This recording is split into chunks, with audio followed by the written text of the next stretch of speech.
So, iyan na guys, pupunta kami sa garden para kami ay mag-harvest na ng mais at saka ilan pang tomaten. So, tomatoes. So, hindi namin akalain na pwede na i-harvest ang mais. Akala ko kasi pag green pa, hindi pa pwede yung i-harvest.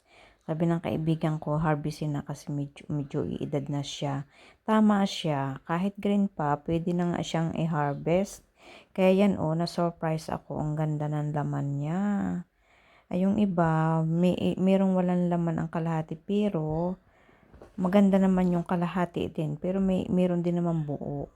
Yan, tapos may na-harvest pa kaming ilang kamatis. Tapos nakita namin, mga pala yung ito. Akala namin, hindi naman kasi hindi kami gumawa ng kanyang gagapangan. Pinagapang na lang namin siya sa sahig. Sabi ko, naninilaw na yung mga dahon niya. Akala ko hindi na siya mamumunga. Na-surprise din kami kasi namunga rin pala siya. Ngayon, kumuha ng talbos din yung aking kaibigan dahil sabi niya nakakain daw yan. So, tingnan nyo yung mais ang ganda no, diba? Hinarvest namin. Akong taga-camera siya nag-harvest. Tingnan nyo tinignan ko ang loob, talagang ang ganda niya. Kailangan pala titingnan ninyo yung loob niyan. Oo, kung ano na okay na ba. Tapos tutusukin nyo kung okay na yung laman niya, kung hindi na masyadong malambot. So, okay na pala siya. Akala ko kasi mag-yellow muna yung balat niya bago harvestin, hindi pala. So, yun ang luto na alam ko ang sarap-sarap. Ang sarap ng sabaw niyan, guys.